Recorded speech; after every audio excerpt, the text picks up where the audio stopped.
오늘 말씀은 예배입니다. 예배. 우리가 예배를 드리죠. 예배는 주일날 와서 예배를 드려서, 주일날이라는 것은 구약의 안식일의 개념에 근거를 해서 신약의 주일날이죠. 날짜적 개념입니다. 구약의 안식일의 개념은 금요일 저녁부터 토요일 저녁 해 질 때까지가 안식일의 개념이고, 예수님 오셔서 주일날 부활하시고 성령을 보내시고 그리고 주일 저녁에 신방하시고 했던 것을 초대교회 제자들이 지켜서 성경 안에 기록을 해놨고, 그 전통을 이어받아서 제가 주일날 예배를 드리죠. 그러나 날짜와 시간적 예배 이상의 예배가 있는데 그것이 영과 진리 예배라, 이렇게 말씀드릴 수가 있겠습니다. 예수님은 사마리아 지역에 들어가셔서 그 사마리아 지역에 한 여인을 만나게 됩니다. 그 여인은 낮 12시에 물을 길러 왔고, 예수님께서 먼저 계셔서 그곳에 그 여인에게 물을 좀 달라고 하시죠. 육의 물입니다. 목마름에 해결할 수 있는 육의 물이죠. 예수님께서 물을 달라고 요청을 하는데 그 여인이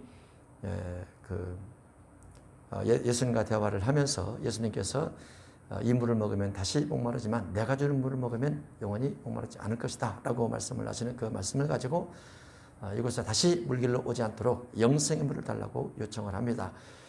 그러면서 이제 대화가 시작이 되고, 그 대화를 통해서 그 여인의 가족 사이에 예수님이 이야기를 하면서 예수님이 선지자라는 것을 그렇게 표현을 하게 되고, 그 선지자를 통해서 예배로 연결시키는 말씀이 진행이 되고 있습니다. 영생의 물은 나름말로 말씀입니다. 말씀, 영생의 물이 말씀 속에 있는 구원론이 영생의 물이죠. 육의 물을 먹으면 다시 목이 마른 것이 틀림없습니다.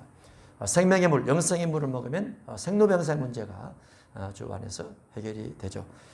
특히 성령세를 받고 성령으로 말미암아 기도하면 기도할수록 생로병사 문제를 강력하게 해결할 수 있는데, 하나님은 생로병사 문제를 우리에게 성령세를 받게 하심으로 기도하게 하셔서 그 기도 속에 그 비결을 있게 하십니다. 그래서 성령으로 말미암아 자신의 문제인 생로병사와 영적 전쟁을 하거나 또는 대적하거나 또는 명령을 하거나 또는 선포를 해서 싸운다면 생로병사 문제가 우리 가운데 해결되어질 부분도 있다고 봅니다.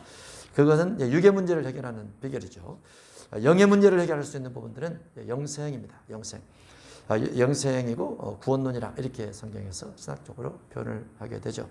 예수님께서 요한복음 6장에 보면 오병의 기적을 요한복음 5장에서 베데스다에서 연못 가운데 환자를 치료하고 그 다음에 오병의 음식을 나누시면서 많은 사람에게 기적을 보여줍니다. 많은 사람이 예수님을 따라오면서 예수님을 통해서 또 다른 떡, 또 다른 고기를 나눠 먹을 수 있지 않을까라고 기대하고 예수님을 따라오죠. 예수님께서 이 떡을 먹으면 다시 목마르지만 내가 주는 물을 먹으면 영원히 목마르지 않는데, 내가 주는 물 속에는 내 살을 먹어야 되고 내 피를 마셔야 된다라고 말씀을 하십니다. 그러자 예수님을 통해서 떡과 고기를 먹으러 왔던 모든 사람들이 다 가버립니다. 그게 육의 물이죠. 예수님께서 오병의 기적을 일으켜서 뭔가 엄청난 걸 경험했다 할지라도 그것은 육의 물입니다. 그 가운데 예수님이 살갑이를 먹으라라는, 마시라라는 그 말을 듣고 예수님의 제자가 그 살갑이의 부분은 영생의 말씀임을 알게 됩니다. 다 가고 나서 12제자만 남았을 때 너희도 가느냐 라고 하니까 영생의 말씀이 계시면 우리가 누구로 가오리까? 라고 제자들이 대답을 하죠. 그리고 안 갑니다. 그 영생의 말씀이 바로 우리가 요구하는 영의 말씀이면서 구원론이면서 그게 예배의 바른 자세가 되는 거죠. 우리가 우리 주변에 있는 사람들을 바라보면서 저 사람들은 육의 일에 열심을 내나 아니면 영의 일에 열심을 내나 라는 것을 잘 살펴보면, 믿지 않는 사람은 당연히 육의 일에 열심을 내고 믿는 사람도 육의 일에 더불어 열심을 내는 경우가 많아요. 그런데 그 속에는 반드시 영의 일에 열심을 내는 예배적 일, 구원론에 열심을 내는 부분이 목적으로, 의식적으로 반드시 갖추고 있어야만 됩니다. 그러면 영생의 말씀을 향해서 걸음을 옮겨가게 되는 것이죠. 예수님께서 그 여인을 향해서 남편을 불러오라. 여자가 대답하여 이르되 나는 남편이 없나이다. 남편이 있죠. 근데 없다고 말합니다. 왜 있는데 없다고 말할까요? 예수님께서 그 여인의 마음을 꿰뚫고 말한 것과 그 여인이 예수님의 말씀의 의도를 알았는지 모르는지는 기록이 되어 있지 않았지만은 본인 속에서 남편이 없나이다라고 예수님께 대답을 하게 됩니다. 예수께서 이르시되 네가 남편이 없다는 말이 옳도다. 너에게 남편 5이 있었고 지금 있는 자도 네 남편이 아니니 네 말이 참되도다라고 예수님 말씀하십니다. 예수님께서 그 여인의 중심을 살피고 여인도 예수님의 중심을 살폈더라면 참된 남편, 이거를 하나님 주님께서 말씀하고 있는 거고, 또 예수님께서 이 육의 물을 먹는 것과 영의 물을 마시는 것과의 관계성을 가족 관계로 연결시켜서 예수님은 그에게 질문을 하면서 그에게 영생을 주려고 하고 있는 것이죠. 예수님은 친히 모든 사람의 마음을 다 아십니다. 삶도 아시죠. 예수님은 그게 신비성 중에 하나입니다. 예수님께서 모든 걸 아신다는 것은 한편으로 보면 우리가 위로가 되죠. 내가 힘들 때 주님이 내 곁에 계시고, 아파할 때 주님이 내 곁에 계시고, 위로받고 싶을 때 주님이 내 곁에 계시고, 그렇기 때문에 그렇습니다. 사마리아 여인은 그 동네 가운데서 한낮 뜨거운 12시에 물을 떠러온 여인입니다. 그 내면의 마음속에는 정말 신을 만나고 싶은 마음, 정말 자신의 인생의 문제와 자신의 신앙의 문제를 꼭 해결해 줄 수 있는 사람을 만나고 싶은 마음이 간절히 있었을 겁니다. 오히려 그와 같은 사마리아 지역 가운데서 그와 같은 여인을 만나기는 어려울 수도 있어요. 왜냐하면 그 사마리아 지역은 역사적으로나 전통적으로 여호와 하나님을 남유다와 같이 알 수 있는 지식의 계통이나 역사적 계통이 없었던 그 국가예요. 그 국가가 세워진 이래로 그 국가는 하나님을 참되게 부른 왕이 한 명밖에 없었어요. 진실로 하나님을 찾은 왕은 하나밖에 없었어요. 예후. 나머지 모든 왕들은 다 우상숭배 왕이었습니다. 우상숭배를 강요했고 국민들에게 요청을 했고 국민들을 박해했던 그와 같은 왕이었어요. 대부분. 그러다 보니까 사마리아 쪽에 살고 있는 한 여인이 정말 선지자를 만나고 싶고 참된 예배를 만나고 싶고 참된 구원을 받고 싶다라는 이런 꿈을 갖는다는 것은 예수님께서 그 여인에게 접근해 갔었던 방법 중에 하나입니다. 예수님 모든 걸 아시기 때문에 그런 거 있지 않습니까? 낚시를 던져 고기를 잡으면 입을 열어라. 그 동전이 나올 것인데 너와 나를 위해서 세금을 내라. 베드로가 가다가 길 가다 넘어져 버리면 물고기를 어떻게 잡겠습니까? 물고기가 저기로 가야지 하다가 다른 데 해찰하고 그러러 가면 낚시 안 걸리는 거죠. 베드로가 낚시를 던지는 그 순간 물고기를 잡고 입에 동전이 있는 것을 결국 꺼내서 그걸로 세금을 냈더라고 말이죠. 아주 정확한 시간 아닙니까? 정확한 시간. 예수님께서 사마리아 지역을 가게 된 것도 그 여인이 그 동네에 있다. 누군가 예수님의 참된 신앙을 기다리고 자기의 신앙 가지고 예수님을 꼭 메시아를 꼭 만나고 싶어하는 분이 거기 있었다고 말이죠. 그래서 예수님께서 거기를 가서 대화를 하는 중 예수님이 자신을 선지자인 것처럼 이렇게 말을 건네줍니다. 그 여인의 내면 가정사를 다 이야기하면서 여인이 예수님은 선지자입니다. 이렇게 말을 하게 됩니다. 그러면서 우리 조상들은 이 산에서 예배했습니다. 이 여인의 말은 예배했습니다. 그런데 이 산에서 예배를 했습니다. 이 산이 예배하는 산으로 맞다라고 생각하고 왔는데 당신들의 말은 예배할 것이 예루살렘에 있다고 자꾸 그럽니다. 우리나라는 10지파고 당신들의 나라는 2지파 아닙니까? 우리나라가 땅이 훨씬 크고 당신 나라는 땅이 작지 않습니까? 우리나라에서 예배하는 것이 맞지 않을까요? 당신 나라가 맞을까요? 당신들의 말은 예배할 것이 예루살렘에 있다고 하고 우리 조상들과 우리 동네 사람들은 예배할 것이 다 이곳에 있다고 합니다. 무엇이 맞습니까? 선지자라면 대답을 바로 해주십시오. 이렇게 말하고 있는 거죠. 북왕국 이스라엘은 예배할 수 없는 나라입니다. 왜냐하면 국가의 출발 속에 예배를 할 수 없어요. 국가가 출발할 때 성전을 2곳을 지었습니다. 베델과 단. 그 안에 만약에 이스라엘 민족 같은 경우는 성전을 지었다 하면 그 안에 법궤를 넣어놓죠. 근데 북왕국 이스라엘은 성전을 지면서 그곳에 금 송아지를 2를 넣어놨어요. 베델에다 하나 넣어놓고 단에다 하나 넣어놨습니다. 그리고 세월이 흘러서 사마리아가 수도가 된 이후에 아합 왕이 통치하던 시대에 그 아합 왕이 성전 안에다가 바알 신과 아스테라 신을 넣어놨어요. 그 국민들 강요를 합니다. 이것이 여호와라. 이것이 우리의 신이라. 이것이 애굽에서 우리를 인도하신 신이라 라고 말하면서 정치적으로 경제적으로 종교적으로 압박을 가니까 많은 사람들이 거기 가서 예배를 하면서 제사를 지내면서 과연 하나님께서 부욕해 하시는구나. 바신 농사를 잘 짓게 하시는구나. 아스라 자녀를 많이 낳게 해주시는구나 라고 예배를 드리고 제사를 드리면서 복을 빌었죠. 그리고 그 후대 가운데서도 바른 신앙 가진 왕이 나오지 않고 하다 보니까 결국 나중에 망하고 망한 이후에도 이제 통일 국가는 되지 못했지만은 북왕국 쪽에 있는 사람들은 끊임없이 우리나라 그래도 하나님께서 선지자 통해서 북왕국 이스라엘 남여달 나누면서 허락했던, 그래서 우리나라도 이 신이 맞는 거야, 이 지역이 맞는 거야 라고 생각했던 부분을 후대들은 그대로 가지고 신앙이 되어버렸죠. 그래서 그 여인이 우리 이 사마리아에서 예배하는 것이 맞을까요? 아니면 당신들의 말처럼 예루살렘에서 예배하는 것이 맞을까요? 라고 요구를 하고 있죠. 하나님의 본뜻은 당연히 예루살렘 예배입니다. 예루살렘에 하나님의 허락에 의해서 북왕국과 남녀 나눠지긴 했지만은 하나님의 뜻은 예루살렘이에요. 그 예루살렘의 예배 장소적인 의미는 아브라함이 이삭을 번제로 바쳤던 그 장소, 그 장소에다가 하나님께서 솔로몬 성전을 건축하게 하시고 그 장소에서 오르난의 타작마다를 경험하게 하시면서 유일하게 한 곳만, 이스라엘 전체 가운데서 한 곳만 성전으로 인정을 하셨죠.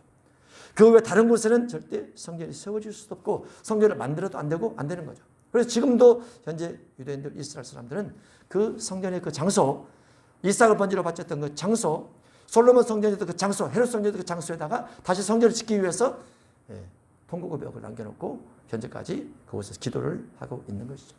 예배의 중요성을 구약시대 사람, 예수님 당시 사람들까지는 항상 장소를 중심해서 왈가왈부하게 된 것입니다. 남유다 쪽에서는 당연히 예루살렘 중심에서 예배를 하는 것이 맞다고 생각하죠.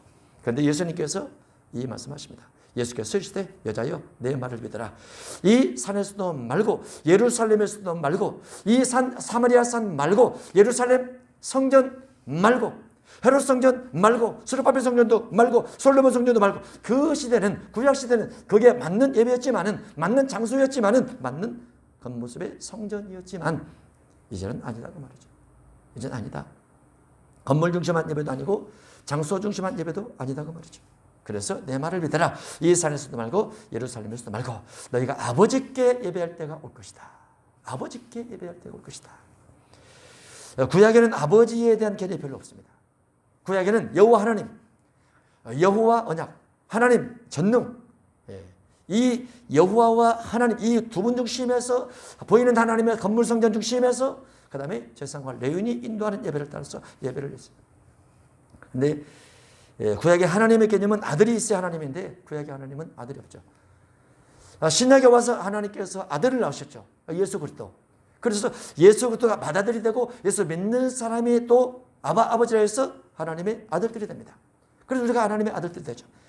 우리가 하나님의 자녀, 하나님의 아들들이 되었다는 그 배경 속에는 예수님께서 나의 죄를 대신해서 죽으셨다는 희생제 사랑이 있어요. 그래서 아버지께 예배한다는 이 마음속에는 아버지, 내가 아버지의 자녀가 될 수 있는 배경 속에는 아버지께서 아들을 사랑하셔서 그 아들을 피 흘려 죽게 하시고 모든 죄를 짊어져 죽게 하신 그 은혜가 우리의 배경 속에 남아있는 거죠.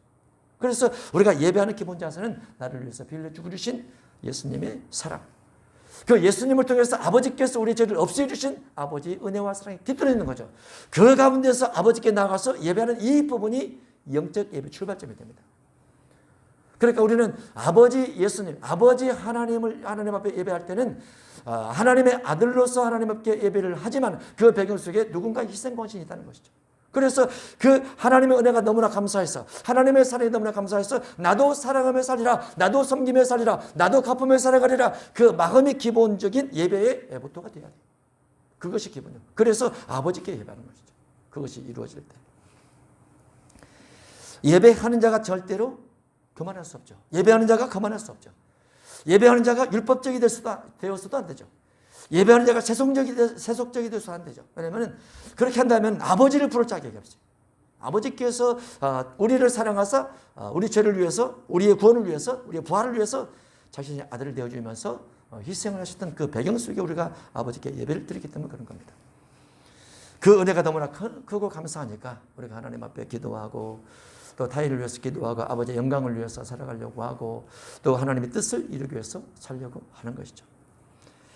너희는 알지 못하는 것을 예배하고 사마리아 여인아, 네가 그 가운데서 예배가 무엇인지 알기를 원하고 영생이 무엇인가 알기를 원하지. 근데 장소적 예배는 아니야. 사마리아는 더더욱 아니야. 왜냐하면 너희와 너희 조상들은 알지 못하는 것을 예배해 왔기 때문에 너희들 예배는 예배가 아니야. 그 말이죠. 그 당시까지만 해도. 지금은 영과 진리 예배가 아니면 예배가 아닙니다. 지금은 장소적 개념의 예배는 지금은 아니에요. 큰 건물 중심한 예배도 예배가 아니에요. 지금 예배 중심은 영이냐 아니면 진리냐 이 두 가지에 포함되는 거죠. 사마리아 여인 속에 여인을 향해서 너희가 알지 못하는 것을 예배해왔다.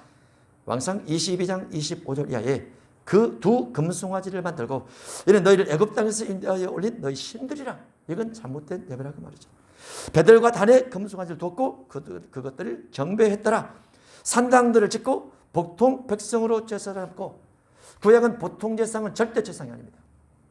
제사는 반드시 레위인을 통해서 또는 제상 계열을 통해서 나와야만 돼요. 그래야 그것으로부터 속죄가 주어지는 거예요. 속죄, 죄사함이 주어져요. 보통 제사는 또는 절대로 죄사함을 받을 수가 없어요. 구약시대는. 신약은 만인 제사이며 우리가 회개를 함으로 용서가 되지만 구약은 그렇더라고 말이죠. 보통 백성으로 제사 삼고 여덟째 달 곧 그 달 15째 날로 늘 절기를 정하여 하나님 앞에 송아지에게 제사를 드렸으며, 송아지에게 제사를 드렸으며, 그러니까 북왕국에 출발할 때 최초의 왕이었던 여로보암 왕을 통해서 신앙적 정태가 국가 지배를 받는 그 신앙 형태를 가지면서 하나님께서 전혀 원치 않는 예배를 드렸고, 원치 않는 날짜를 만들었고, 원치 않는 제사상을 만들어냈고, 원치 않는 성전 안에 금송아지를 두면서 제사를 드렸기 때문에 그 역사적 전통을 가지고 있다 할지라도 사마리아 여인을 만나러 갔던 그 사마리아 지역의 모든 예배는 예수님께서 보실 때 아니라고 말이죠. 알지 못하는 예배였더라고 말이죠. 예수님 당시에 바리새인과 사두개인들이 신학의 주류를 이뤘습니다. 구약에 없는 지파들이었죠. 예수님께서 와서 보시니 바리새인과 사두개인들의 신앙이 구약에도 맞지 않고 예수님에게도 맞지 않았어요. 완전히 다른 신앙 가지고 있어요. 완전히 다른 신앙. 그런데 그들은 모세의 율법의 근거를 내서 우리가 신앙생활을 하고 있고 아브라함이 우리 조상이면서 아브라함의 후손이다 라고 말하면서 예배를 드렸죠. 예수님의 관점에서는 아니야, 너희가 드린 예배는 예배가 아니야. 비록 남유다임에도 불구하고 너희 조상 가운데 다윗이 있었고 아브라함이 있다 할지라도 너희가 지금 드린 예배는 예배가 아니야 라고 예수님께서 호되게 꾸짖습니다. 무엇이 온전한 예배인가를 몰랐던 거죠.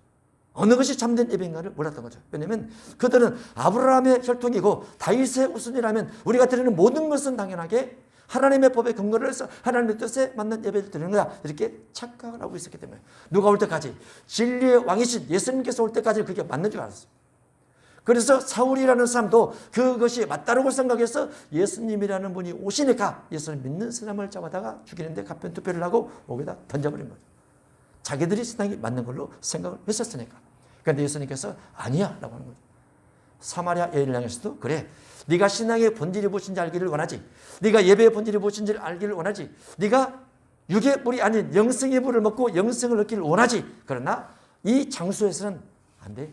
이 나라의 역사와 전통의 방식도 안 돼. 네가 지금까지 들여왔던 예배 방식도 안 되는 거야 라고 말하는 거죠. 우리가 신앙생활을 하면서 많은 교회나 많은 목회자, 많은 유튜브를 들을 수 있어요. 그거는. 근데 그게 성경에 부합되냐? 이거를 아는 데는 시간이 많이 걸립니다. 아니, 우리가 성경 모르니까. 제가 처음에 예수님을 선택한 것이 맞느냐? 내가 죽었는데 석가가 딱 서 있거나, 내가 죽었는데 공자가 서 있거나, 내가 죽었는데 마호멧이 서 있다가 너 신앙생활 잘못한 거야 라고 말할 때 내가 뭐라 말하나? 이런 부분에 고민을 했었다고 했죠. 그러다가 부활이지. 부활. 다른 종교의 모든 신들은 부활이 없지. 예수님 속에만 부활했지. 그래서 내가 믿는 예수 믿는 종교를 택한 것은 부활 때문에 만든 거야 라고 스스로 당위성을 가지면서 내가 성경 속에 자꾸 들어간 거죠. 그러면서 목회자 될 때 제일 걱정했던 것이 그거였죠. 내가 성경을 잘못 해석해서 내가 성도를 죽인다면 내가 왜 목회자 돼야 되나? 왜 내가 목회자 돼야 되지? 무지하게 깨닫고 무지하게 알지 못하고 정말 기도만 해서 진리에 대한 탐구를 하지 못하고 진리에 대한 무식함을 가지고 있는 상태에서 성도들이 이걸 나눠준다면 그 성도가 구원받지 못했을 때 내 책임이 아닌가? 나는 두려움이 굉장히 많이 왔었죠. 그래서 다른 걸 모를지라도 나는 진리 하나만큼은 기도하자. 성령께서 깨닫도록 진리 하나만큼은. 그렇게 기도해서 그나마라도 하나님의 은혜를 베풀어 주신 분이 있다고 봅니다. 예수님은 우리는 아는 걸 예배한다. 아는 걸 예배한다. 사마리아는 모르는 걸 예배하지만은 우리는 아는 걸 예배한다. 사마리아 너희가 예배를 드리지, 예물도 드리지, 찬송도 하지. 그러나 모르는 예배야. 예수님은 유대적 관점에서 아는 걸 예배한다. 우리의 유대적 관점에서 예배는 모세 율법에 근거한 예배야. 그게 유대인 예배죠. 모세 율법에 근거한 예배. 그런데 그 모세 율법에 근거한 예배가 예수님 이전까지는 맞아요. 예수님 때까지는 맞아요. 예수님 이후에는 안 맞아요. 왜냐하면 법이 바뀌기 때문에. 법이 바뀌기 때문에. 그래서 구약시대에는 제사장이 반듯하게 옷을 입고 하나님께서 주신 견대를 차고 어깨 견대를 차고 가슴에 흉패를 차고 성육방울을 발을 끝에 달고 그러면서 하나님의 성전에 들어가서 짐승의 피를 가지고 뿌려서 예배를 인도를 하죠. 구약에는. 그게 맞죠. 신약에 와서 누가 그렇게 예배하는 사람이 있습니까? 전혀 없습니다. 세계 어디를 가도 개신교 속에 그런 예배는 없어요. 캐톨릭교도 그런 예배는 없어요. 짐승을 잡거나 이런 예배 없습니다. 왜냐하면 예수님을 기점으로서 이전과 이후가 너무나 많은 것들이 달라졌기 때문에. 예수님께서 우리는 아는 것을 예배한다 라고 말하는 배경 속에는 사마리아가 아니기 때문에 유다가 맞다라는 거죠. 유다가. 예수님께서 아는 것을 예배한다는 의미는 출 3장 12절에 하나님을 섬기는 것이 예배다. 하나님을 섬기는 것. 창세기 22장 5절에 아브라함이 이삭을 바칠 때를 예배라고 하는데 그 예배가 내가 아이와 함께 저기 가서 예배하고 우리가 너희에게로 돌아오리라. 내가 아이와 함께 저기 가서 아기를 죽여버리고 하나님께 드려버리고 하나님 앞에 헌신 드려버리고 하나님께서 부활시켜 주시면 내가 그를 다시 데리고 내려오겠다라는 믿음. 하나님 앞에 헌신된 마음, 하나님께 드리는 마음, 그리고 부활시켜주는 그 믿음까지 포함해서 이거를 예배라고 합니다. 그래서 우리가 하나님 앞에 예배 드릴 때 시간과 장소를 뜻해서 예배를 하지만은 예배하는 자 마음속에 하나님을 향한 헌신과 믿음이 있느냐. 주님이 그걸 보시는 것이죠. 그게 예배예요. 그거 빼고 몸만 와 있으면은 이거 사마리아 예배와 똑같습니다. 사마리아 예배 똑같아요. 몸만 와 있으면. 줄 33장 10절에 보면 모세가 성전에 들어가면서 회막문에 들어갈 때 사람들이 다 자기 집에서 나와가지고 모세가 들어가는 걸 바라봅니다. 모세가 들어가면 하나님께서 하늘에서 구름기둥 불기둥을 내려서 하나님께서 모세와 대화를 해요. 그러면 이스라엘 백성들은 자기 장막문에서 나와서 서서 그냥 그것만 바라보고 있는 거예요. 근데 바라보는 것을 예배라 이렇게 돼 있어요. 그 속에는 찬송도 없고 기도도 없고 뭣도 없어요. 근데 하나님께서 모세와 대화하는 모습만 바라보면서 하나님을 경외하게 되고 모세를 존경하게 되고 모세 말에 순종하면서 그 말에 귀를 기울이는 그 모습을 보는 그런 자체들이 예배라고 말이죠. 순종과 경외하는 것. 그래서 예수님께서 말씀하신 우리는 아는 걸 예배한다. 이게 맞는 거죠. 이는 구원이 유대인에게서 남이라. 이는 예배가 유대인에게서 남이라. 예배를 통해서 구원하고 구원을 받으려면 예배를 통해야 됩니다. 그래서 예배 시간이 중요한 거죠. 어떻게 보면은 예배 시간 속에 있는 하나님의 말씀을 듣고 우리 마음이 달라지고 우리 마음이 변화되어져서 하나님의 계명 속으로 들어가려고 하는 거. 이게 예배예요. 아버지께 참되게 예배하는 자들은 영으로 예배하라. 아버지께 참되게 예배하는 자들은 진리로 예배하라. 영으로 예배한다는 건 무엇인가?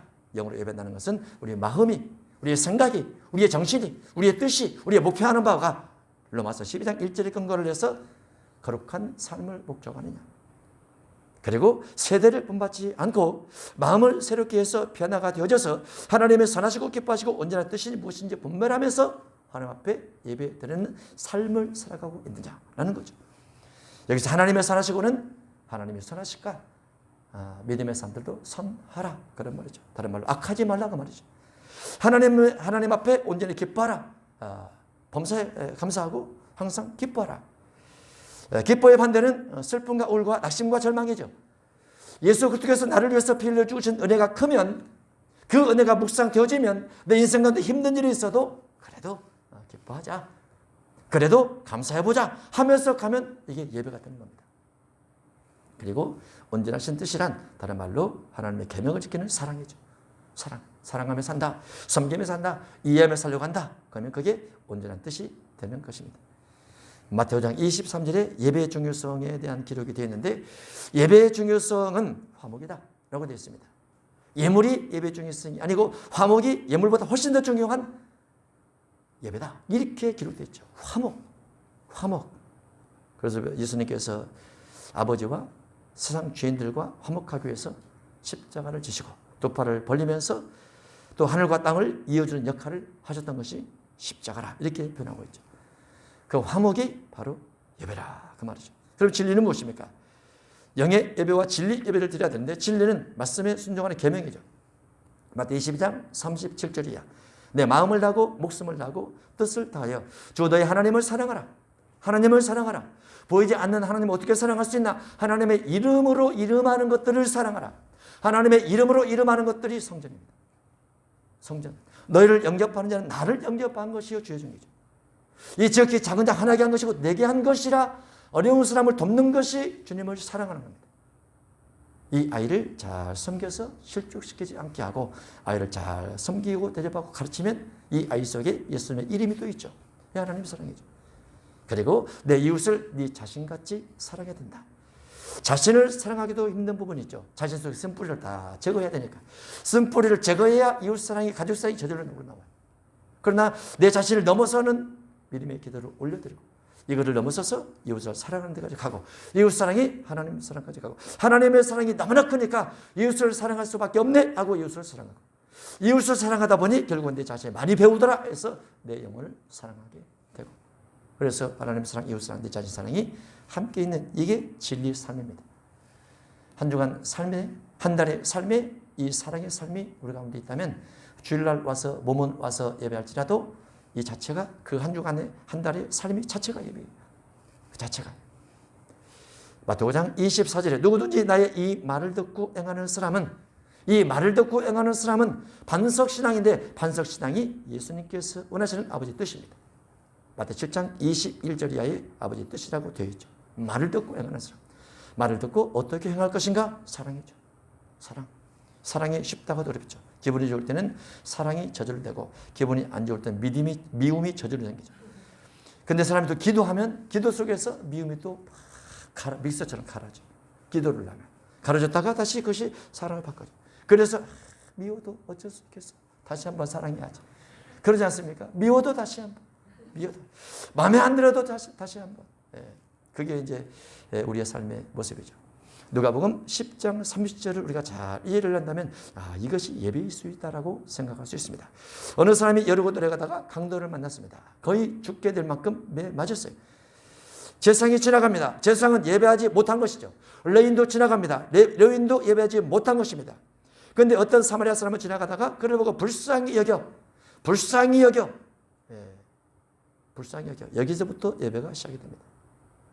우리가 내 주변에 내가 미워하는 대상들을 불쌍히 여기고 있나? 불쌍히 여기면 기도로 갑니다. 불쌍히 여기지 않고 분노가 끌어오르면 기도로 가지 않고 화부터 나죠. 화부터. 아마 레위인과 제사장은 내가 예배하러 가는데 제사장이니까 예배로 가는데 레위니까 예배로 가는데 감히 더러운 시체 같은 사람이 누워있어? 안 되지. 나 예배를 거룩하게 해야 돼. 몸에 뭐 묻으면 안 돼. 다 털어버리고 간다고 말이죠. 구약적 관점에서 맞는 것 같지만은 하나님의 본질적 관점에서 맞지 않는 거죠. 그 사마리아 사람도 바쁘죠. 왜냐하면 여행하는 중에 있으니까. 왜냐하면 이제 출발해서 여행 가려고 하면 예를 들어서 여행을 내가 만 킬로를 가야 되겠다. 그런데 출발을 못 먹게 나오니까 이런 사람이 있어요. 이 사람 돌보느라 만 킬로를 못 갈 수 있는 거죠. 비행기 티켓을 놓칠 수도 있는 거죠. 버스 티켓을 놓칠 수도 있는 것이죠. 그런데 이 사마리아 사람은 그러니까 불쌍했다고 말이죠. 불쌍했다. 누군가가 불쌍히 보이는 이 눈, 그게 예배하는 자의 마음입니다. 예배하는 자의 마음, 불쌍히 여겨. 가까이 가서 기름과 포도주를 상치에 붓고 싸매고, 야, 네가 힘들구나, 네가 어렵구나, 네가 아프겠구나, 네 힘으로 안 되지, 내가 너를 위해서 기도해 줄게, 내가 도와줄게, 걱정하지 마, 우선 안 될지라도 시간 좀 기다리면서 해보자 하면서 가다 보면은 어느 때인가 사람이 정말 달라집니다. 인생은 자기가 어떤 문제에 부딪혔을 때 그 부딪히면서 하나씩 깨달아가면서 달라지는 거예요. 한 번에 안 달라져요. 왜 한 번에 안 달라지느냐? 우리도 한 번에 안 달라졌잖아요, 사실은. 그죠? 우리 자신들도. 세월이 몇 년 걸렸어요? 60년 걸렸는데 아직도 안 달라진 것이 있어요. 인생이 이제부터 시작이에요. 이제부터 달라질지 모르죠. 그래서 우리 주변에 있는 누구에게도 너무나 지나치게 빨리빨리 강요하지 않아도 된다. 하나님의 그를 향한 뜻이 있을 것이다. 하나님이 반드시 그를 향한 뜻이 있을 것이다. 하나님, 왜? 내가 기도하고 있으니까. 우리가 기도하고 있으니까, 가족들이 기도하고 있으니까, 부모가 기도하고 있으니까 반드시 하나님은 하나님의 때 적당하게 딱 뭔가 이루어주십니다. 우리의 마음은 급하죠. 부모의 마음은 더 급하죠. 자녀를 바라보는. 그러나 하나님은 우리의 기도를 잊지 않는 거지, 우리의 기도를 잊지 않는 거예요. 내 수고를 잊지 않는 것이 아니고 내 기도를 잊지 않는 겁니다. 그래서 우리가 누군가를 섬기고 그를 하나님의 사람 만들고 하나님 앞에 예배자로 만들기 위해서 여전히 우리는 어떤 삶이 되어야 된다? 기도하는 삶이 되어야 돼요. 하나님의 보좌를 움직일 수 있는. 하나님께서 의자에서 벌떡 일어나서 그래 내가 너 기도를 듣고 그를 반드시 변화시켜 줄 거야. 내가 반드시 그를 책임져 줄 거야. 라고 응답 줄 때까지 기도해야 된단 말이죠. 그것이 필요하죠. 하나님이 일어나 버리면 만사는 끝난 겁니다. 하나님이 아직 덜 일어나셔서 그렇죠. 아직 덜 일어나셨어요. 덜 일어나셨어요. 기도가 부족해서. 그래서 예수님께서 이 예화를 들면서 사마리아 사람 봐라. 이게 예배다. 예배. 어려운 사람 만나서 그 사람 돌아보는 이 예배다. 불쌍히고 가까이 가서 모든 것들을 헌신하고 돌아봐주는 이것이 예배다. 그 말이죠. 예, 마태오 3장에 예수님께서 세례 요한을 통해서 세례를 받습니다. 세례원이 말리죠. 아니 나보다 1000배 만배 높으신 신발끈을 풀기도 감당하지 못할 만한 분이 어찌 나같이 낮은 사람에게 세례를 받으려고 하십니까? 거부를 하죠. 예수님께서 아니야 이게 신약이야. 이게 예배야. 이렇게 말씀하신 의미가 들어있어요. 요한복음 13장에도 주와 스승이신 예수님께서 제자들의 발을 씻기시니까 베드로가 안 되죠. 어떻게 스승님이 제자들의 발을 씻깁니까? 아니야 이게 예배라니까. 섬김이 예배야. 섬김이 하나님의 뜻이고 이렇게 하면서 발을 씻기시죠. 누가 14장에 보면 끝자리에 앉으라 잔치할 때 가난한 사람을 초청해서 그들이 갚을 것이 없으므로 예수님께서 네가 부활할 때 반드시 갚아줄 것이다 이렇게 되어 있어요. 그래서 우리가 화요일날 목요일날 이렇게 어르신들 섬기는 것은 저는 한 번도 그런 걸 잃어버리지 않습니다. 항상 할 때마다. 물론 저는 주방에 사는 일은 없어요. 사실 죄송스럽지만은 없지만 화요일날 목요일날 어르신들이 와서 뭔가 도시락이든 걸 가지고 가죠. 근데 그분들은 이제 뭐 음식을 받으러 가신 분도 있고 음식이 아니라 목사님 보러 오신 분도 있고 뭐 고마워서 온 분도 있고 여기서 하나 받고 저기서 하나 또 하나 받아서 이런 분도 있긴 있어요. 네, 그것은 그분들의 사정이죠. 그분들의 사정. 근데 그분들이 그렇게 도시락 가져가고 반찬 가져갔다고 해서 교회에다 대고 너무나 감사하니까 내가 갚겠습니다. 그런 적은 없죠. 그죠? 우리는 어떻게 보면 습관에서 그걸 하고 있는지도 몰라요. 그런데 거기에 오는 사람들의 면면의 마음속에는 어떤 마음이 이렇게 들었을까? 어떤 마음이 있을까? 그분이 하나하나가 예수님이라면 어떤 마음을 가지고 올까? 그런 마음이 어떨지 상관없다. 왜냐하면 나는 하나님의 말씀에 순종해서 나는 예배하고 있는 것이다. 섬김의 예배를 드리고 있는 것이다. 그래서 완전히 소중하게 만들고 갖다 놓고 또 드리면 또 갖다 놓고 또 누군가 와서 장치를 앉아가고 이런 부분들이 예배의 순간들이죠. 지금은 땅에서 보잘것 없는 것 같을지라도 나중에 부활할 때 주께서 반드시 갚아주겠다고 되어 있어요. 그것도 부활로 갚아주겠다고 되어 있어요. 그래서 누가복음 14장 14절이 굉장히 중요합니다. 잔치를 청할 때 너희가 갚을 수 있는 사람을 초청하지 마라. 갚을 수 없는 사람을 초청해서 그들에게 섬기고 그들을 대접한다면 그들이 갚을 것이 없으므로 부활 때 갚아줄 것이다. 누가? 예수님께서. 뭘로? 상급으로. 저축이죠. 우리가 생각하는 계산보다도 훨씬 더 많은 것들이 저축돼서 우리에게 돌아오리라 이렇게 생각합니다. 여자가 이르되 메시아 그리스도라 아는 이가 오실 줄 내가 아노니 그가 오시면 우리에게 모든 예배에 대해서 알려줄 것입니다. 맞다. 내가 바로 메시아다. 내가 바로 그리스도다. 내가 말한 이것이 바로 예배야 라고 예수님은 말씀하고 계십니다. 그 예배 관점이 사마리아인이 생각했던 유대인들이 생각했던 건 전혀 아니에요. 전혀 아니고 예수님께 새로 예배의 메시지를 전달하고 있는 겁니다. 영과 진리에 따른 삶의 예배. 우리는 이 예배로 평생 주님 만날 때까지 살아가야 될 줄로 믿습니다. 기도합니다. 하나님 아버지 감사합니다. 사랑의 예배, 섬김의 예배, 헌신과 경외의 예배 끊임없이 주 앞에 올려드려서 주님으로부터 갚음받는 우리 모습이 되게 하시고 이 땅에 예배의 자유가 있는 지금이지만 미래시대에 예배 자유가 없을 때도 우리는 여전히 누군가를 사랑하고 누구를 섬기는 그 같은 예배를 하고 있을 줄로 믿습니다. 우리 모두를 축복해 주옵소서. 예수님 이름으로 기도합나이다. 아멘.